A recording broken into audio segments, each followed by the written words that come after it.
So next we are going to see the 1.7 exercise 1.7 ஓட introduction பார்க்க போகிறோம். So actually 1.6ல வந்து இந்த linear equations non-homogeneous linear equations பார்த்தோம். அப்படின்னா என்ன மிஸ்னா உங்கள் ரைட் சைடு என்ன இருந்தது, கான்ஸ்டன்ட்ஸ் வந்து எனி நம்பர்ஸ் இருந்தது. ஸோ ரைட் சைடு இருக்கிறது நம்பர்ஸாக இருந்தால் இது பேர் நான் ஹோமோஜீனியஸ். ஈஸியாக ஞாபகம் வச்சுக்கலாம். நான் ஜீரோ தான், இது எல்லாமே நான் ஜீரோனா அது பேர் நான் ஹோமோஜீனியஸ் ஈக்குவேஷன்ஸ். இப்போ பார்க்க போகிறதுல உள்ள ஸ்பெஷாலிட்டி என்னென்னா ஃபுல்லாக ரைட் சைடு கான்ஸ்டன்ட் ஜீரோவாக இருக்கும். பட் அதெல்லாம் ப்ரொசீஜர்ஸ்லாம் அதே தான். எப்படி இருக்கும், ரைட் சைடு ஜீரோவாக இருக்கும். அப்படி இருந்தால் என்ன மிஸ் பண்ணணும்னா ரைட் சைடு ஃபுல்லாக ஜீரோ இருக்கிறதுனால இதுக்கு பேர் ஸ்பெஷல் நேம் ஹோமோஜீனியஸ் ஈக்குவேஷன்ஸ். இதுக்கு நான் ஹோமோஜீனியஸ் ஈக்குவேஷன்ஸ். அதில் எப்படி ஈஸியாக ஞாபகம் வச்சுக்கலாம், நான் ஜீரோ வேல்யூஸ் இருந்துச்சுன்னா நான் ஹோமோஜீனியஸ். ஈஸியாக ஞாபகம் வச்சுக்கலாம். எப்படி நான் ஜீரோ நான் ஹோமோஜீனியஸ், ஜீரோ இருந்தால் ஹோமோஜீனியஸ். அப்போ இதை எப்படி எழுதுவோம்னா ஏஎக்ஸ் ஈக்குவல் பின்னு எழுத மாட்டோம். இப்போ ஓன்னு எழுதுவோம். ஓனா ஜீரோ மேட்ரிக்ஸ். அவ்வளோதான் டிஃப்ரென்ஸ். ஏஎக்ஸ் ஈக்குவல் டு பிக்கு பதிலாக ஏஎக்ஸ் ஈக்குவல் டு ஓ. அவ்வளோதான். மற்றபடி ஃபர்தர் மூவ்மெண்ட்லாம் அதே தான். ஏக்கமா ஜீரோன்னு எழுதுவோம், அதை ஓன்னு எழுதுவோம். ஏக்கமா பின்னு எழுதாமல் ஏக்கமா ஓ ஆர்குமெண்டட். ஸோ அவ்வளோதான் டிஃப்ரென்ஸ். அதை வச்சு இங்கே ரெண்டு கண்டிஷன்ஸ் அவ்வளோதான். So the condition is case 1 row of A row of A comma O. So அங்கே பார்த்தோம்ல ரோ ஆஃப் ஏ 3 கண்டிஷன்ஸ் பார்த்தோம், இங்கே 2 தான். Row of A row of A comma O, அதாவது ஏ கமா பி எழுதுவோம், இங்கே ஏ கமா ஓ எழுதுவோம். அவ்வளோதான் டிஃப்ரென்ஸ். ஏன்னா ஓங்கிறது தான் ஹோமோஜீனியஸ். ரைட் சைடு ஃபுல்லாக ஜீரோ இருக்கும். ஜீரோ மேட்ரிக்ஸ்க்கு ஓன்னு தான் நேம் கொடுப்போம். பிங்கிறது கான்ஸ்டன்ட் மேட்ரிக்ஸ்க்கு. சரியா? அப்போ row of A comma zero augmented zero வந்து ஈக்குவல் என்ன லெஸ் தேன் என்ன, ரெண்டு கேஸ். ஈக்குவல் என்ன லெஸ் தேன் என்ன, அதே மாதிரி தான். அங்கே 3 கேஸ் வரும், இங்கே 2 கேஸ் தான் வரும். அவ்வளோதான். ஏன்னா ரைட் சைடு ஜீரோ இருக்கனால. Rho of A comma O வந்து ஈக்குவல் என்ன இருந்துச்சுன்னா இந்த சொல்யூஷன் அதே மாதிரி தான். Unique solution has unique solution. அந்த unique special name trivial solution சொல்லுவோம். அங்கேயும் யூனிக் தான், இங்கேயும் யூனிக் தான். அந்த யூனிக் ஸ்பெஷல் நேம் இந்த ரைட் சைடு ஜீரோ இருக்கிறதுனால ட்ரிவியல் சொல்யூஷன். ஆமாம். இப்போ ரோ ஆஃப் ஏ ஈக்குவல் என்ன இருந்துச்சுன்னா உங்களோட சொல்யூஷன் பேர் ட்ரிவியல் சொல்யூஷன். அப்போ சொல்யூஷனை நீங்கள் எழுதிடலாம் ஈஸியாகவே. X zero Y zero Z zero calculate பண்ணவே தேவையில்லை. ஏன்னா ரைட் சைடு ஜீரோ இருக்கிறனால ஆட்டோமேட்டிக்லி இசட் ஜீரோவாக இருக்கும். இசட்டை டிபெண்ட் பண்ணி ஒய் ஜீரோவாகும், ஏன்னா ரைட் சைடு நம்பர் இல்லை. ஸோ அதே மாதிரி எக்ஸ் ஜீரோ. அதனால் இதில் இருக்கிற ஸ்பெஷாலிட்டி என்னென்னா ட்ரிவியல் சொல்யூஷன். அதான் unique solution, that is trivial solution சொல்லிட்டு எக்ஸ் ஒய் ஜெட்டை நம்ம கேல்குலேட் பண்ணுற வேலையே இல்லை. 0 0 0ன்னு சொல்லிடுவோம். அவ்வளோதான். இப்போ இங்கேயும் லெஸ் தேன் என் இருக்கும். அப்போ என்ன மிஸ் பண்ணுறதுன்னா லெஸ் தேன் என் இருந்தால் that is non trivial solution சொல்லுவோம். So row of A comma O is less than என்ன இருந்துச்சுன்னா therefore the system has a non-trivial solution. Non-trivialனா what is the meaning? So trivial non trivial ரெண்டாக பிரிச்சிருக்காங்க. அவ்வளோதான். Unique பேர் trivial, யூனிக்னாலும் ட்ரிவியல்னாலும் ஒன்று தான். யூனிக்னு எழுதிட்டு அடுத்த ஸ்டெப்பில் therefore it is a trivial solution. நான் ட்ரிவியல்னா இது லெஸ் தான். இங்கே வந்து 2 வரும், இல்லைன்னா 1 வரும். சரியா? 3 வரும் ஒரு கேஸ், இன்னொன்று 2ஆ 1ஆன்னு பார்ப்போம். நாட் ஈக்குவல் சான்ஸ் கிடையாது, அதனால் அது அடுத்த கேஸ் வராது. இல்லை 2 கேசஸ் மட்டும்தான் நமக்கு ஜீரோஸ் இருக்கிறதுனால ட்ரிவியல் நான் ட்ரிவியல் ரெண்டாக பிரிச்சிருப்பாங்க. So trivial non trivial. Okay,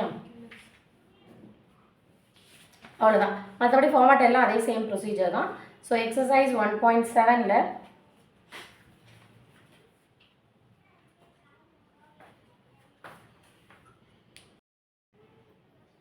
so exercise 1.7 பார்க்க போகிறோம். ஃபர்ஸ்ட்டில் இருக்கிற சம்ஸ் சேம் மாடல் 1 2 நீங்கள் போடுங்க. செகண்டு தேர்டு நான் போடுறேன். ஏன்னா இதில் தான் லேம்டா அந்த மாதிரி கேசஸ் இருக்குது. அது ஒன்றுமே பிரச்சனை இல்லை, ஈஸி தான். ஃபஸ்ட்டு 1 எப்படி ஏக்கமாக பி போட்டோம் அதே சேம் ஸ்டோரி தான். சரியா? 1.7ல் second sum exercise 1.7. The second sum is here just given determine the values of k. So the following system of equations. So here given 3 equations, that is x plus y plus 3z equal to 0. Second equation 4x plus 3y plus lambda z is right side definitely 0. So and then 2x plus y plus 2z is 0. Here given these equations, the right side 0 இருக்கும். அதனால இது பேரு homogeneous equations. அவ்வளவுதான். So the system of equations இங்கே unique நான் trivial, அதாவது unique சொல்லியிருக்காங்க. யூனிக்னா நம்ம எப்போ எழுதுறது, அது ட்ரிவியல்னு ஒரு வேர்டு எழுதிடுவோம். அடுத்தது நான் ட்ரிவியல்னா லெஸ் தென் வரும். இப்போ இந்த ஈக்குவேஷன்ஸ் ஆஸ் யூஷுவல் எப்பயும் போல எழுதுவீங்க, அவ்வளோதான். So matrix form is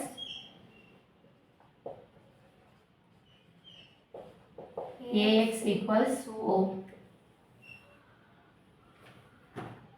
So the augmented matrix, the matrix coefficients is 1, 1, 3, 4, 3 lambda, 2, 1, 2, x, y, z.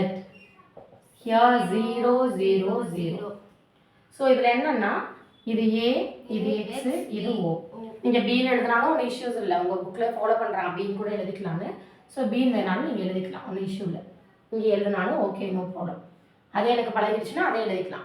அது கண்டிஷன் எழுதுறப்ப A, O அப்படி எழுதிக்கலாம். இல்லை இங்கேருந்து நான் ஃபுல்லாக ஓவே எழுதுறேன் மிஸ், மறக்காமல் நான் எழுதுவேன்னா எழுதுறேன். ஸோ பி போட்டால் அது ஒன்றும் பிரச்சனை இல்லை. பிங்கிறது ஒரு கான்ஸ்டன்ட் மேட்ரிக்ஸ். இது 0 மேட்ரிக்ஸாக இருக்கனால ஓங்கிற ஸ்பெஷல் நேம் கொடுக்குறோம், அவ்வளோதான். கண்டிஷன் எழுதுறவங்க மட்டும் ஓன் போட்டுக்கும். இங்கே மறந்துடுவேன்னா பிரச்சனை இல்லை, பீன் போட்டாலும். ஸோ AX ஈக்குவல் டு நீங்கள் ஓன்னு எழுதலாம். சரியா, பீனு போட்டாலும் மறந்துட்டு போட்டால் பிரச்சனை இல்லை. ஸோ ஓன்னு எழுதினாலும் நோ இஷ்யூ. ஸோ இப்போ எழுதிட்டு ஆர்குமெண்டட் மேட்ரிக்ஸ் இஸ் A, Oன்னு எழுதுவோம். That is A, O is 1, 1, 1, 3, 0, 4, 3 lambda 0, 2, 1, 2, 0. So இந்த பொசிஷனில் எப்பயுமே மேலே லேண்டா இருக்கக்கூடாது, லாஸ்ட் ரோவில் தான் அந்த அன்னோன்ஸ் இருக்கணும் மோஸ்ட்லி. ஸோ அதனால் என்ன பண்ணணும்னா இதை இன்டர்சேஞ்ச் பண்ணிக்கணும் நம்ம. ஸோ ஃபஸ்ட் பிளேஸ் 1 இருக்கான்னு பார்த்தா இருக்குது. ஸோ இன்டர்சேஞ்ச் பண்ணுற வேலை இல்லை. இந்த லேண்டா இங்கே இருந்தால் நமக்கு டிஸ்டர்பாக இருக்கும் எப்பயுமே. ஸோ லாஸ்ட்டில் இருக்கிறது பெட்டர். அதனால் நான் செகண்ட் ரோவையும் தேர்ட் ரோவையும் இன்டர்சேஞ்ச் பண்ணிக்கிறேன். அப்படி பண்ணால் தான் நமக்கு கொஞ்சம் சிம்பிளாக வரும். ஸோ அதனால் என்ன பண்ணுவோம், row 2 interchanging to row 3. So row 1 பிரச்சனை இல்லை, 1, 1, 3, 0. ரோ 2 வந்து 2, 1, 2, 0. Row 3, 4, 3, lambda 0. ஏன் அப்படி பண்ணோம் மிஸ்னா, லேம்டா செகண்ட் ரோவில் இருந்தால் நமக்கு கன்வீனியண்ட்டாக இருக்காது. ஸோ ரோ வந்து செகண்ட் ரோவில் இருந்தால் நமக்கு கன்வீனியன்ட் இருக்காது. ஸோ அதனால ஃபர்ஸ்ட்டில் வந்து எடுக்கிறோம். ஓகேயா?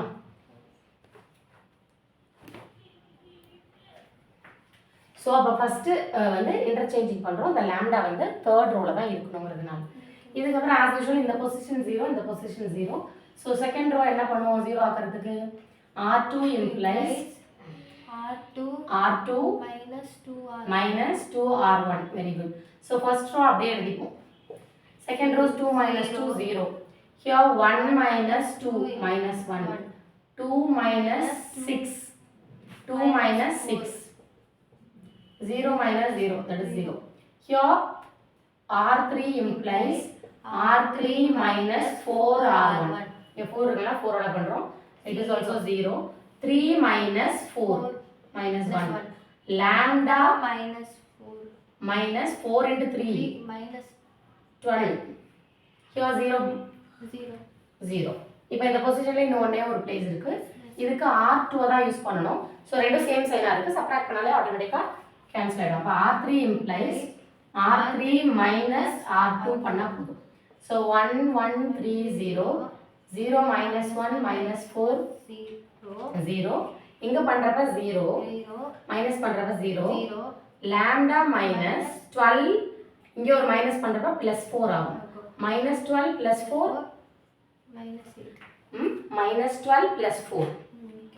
ஸோ இங்கே 0 minus 0 0 தான். ஸோ உங்களுக்கு எக்லைன் ஃபார்ம் வந்துருச்சு.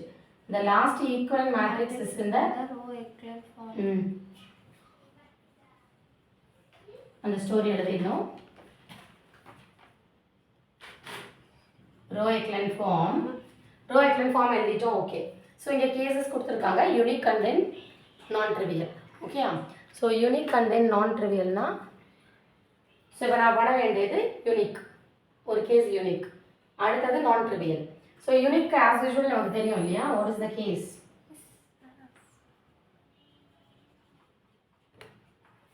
Unique solution is? Unique means consistent. What is the unique solution? Unique solution na row of A, comma O. அதாவது A, O ரெண்டுமே 3 இருக்கணும். கரெக்டா? Yes ma'am. யூனிக்னா சேமாக இருக்கணும், 3 இருக்கணும் ஆக்சுவலாக. 3 இருக்கணும்னா இந்த பொசிஷன் என்ன இருக்கணும்? 3 இருக்கணும்னா இந்த பொசிஷன் என்ன இருக்கணும்? 3 இருக்கணும்னா இந்த பொசிஷன் என்ன இருக்கணும்? இந்த பொசிஷன் வந்து 3 இருக்கணும் எனக்கு. 0வா இருக்கக்கூடாது. 0 இருந்துச்சு இந்த இடம் 0 ஆச்சுன்னா எல்லாமே 0 ஆகிடும் ரோ. அப்போ 2 ஆகிடும் ரேங்க். அப்போ அந்த இடம் நாட் ஈக்குவல் டு 0 இருக்கும். அப்போ லாம்டா மைனஸ் 8 வந்து நாட் ஈக்குவல் டு 0. அப்போ லாம்டா நாட் ஈக்குவல் டு 8ஆக இருக்கும்.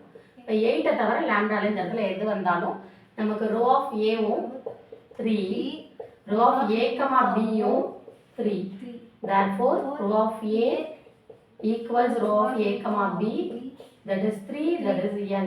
Therefore the system is consistent and has unique solution. And has an unique solution. That is unique பேரு trivial னு எழுதும். Therefore trivial solution. Therefore it trivial solution. The solution is The system has trivial solution. Has trivial solution. ஓகேயா? So trivial solution சொல்லிடுவோம். Case 2 சொல்ல போகிறோம். Case 2க்கு அவங்க சொல்லியிருக்கிறது நான் ட்ரிவியல் சொல்யூஷன். ஸோ நான் ட்ரிவியல் சொல்யூஷன் என்ன சொல்லியிருக்கோம்? கண்டிஷன் நான் ட்ரிவியலுக்கு ரோ ஆஃப் ஏ, அதாவது ஓ, சரி நான் ஓ போட்டுக்கோங்க. Row of A, row of A comma B எப்படி இருக்கணும்? less than 3. ரெண்டு 2ஆக இருக்கணும். less than 3 but 2. அப்போ ரெண்டு வேல்யூ 2 வரணும். எனக்கு 2 வரணும்னா 2 வரணும் இந்த இடம் 0 ஆகணும்.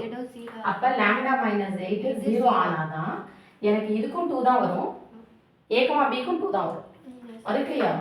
அப்போ ரோ ஆஃப் ஏக்கும் 2, ரோ ஆஃப் ஏ கமா பிக்கும் 2, அதாவது ஏ கமா ஓக்கும் 2.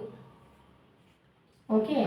therefore row of A equals rho of a comma o, that is 2, that is less than n.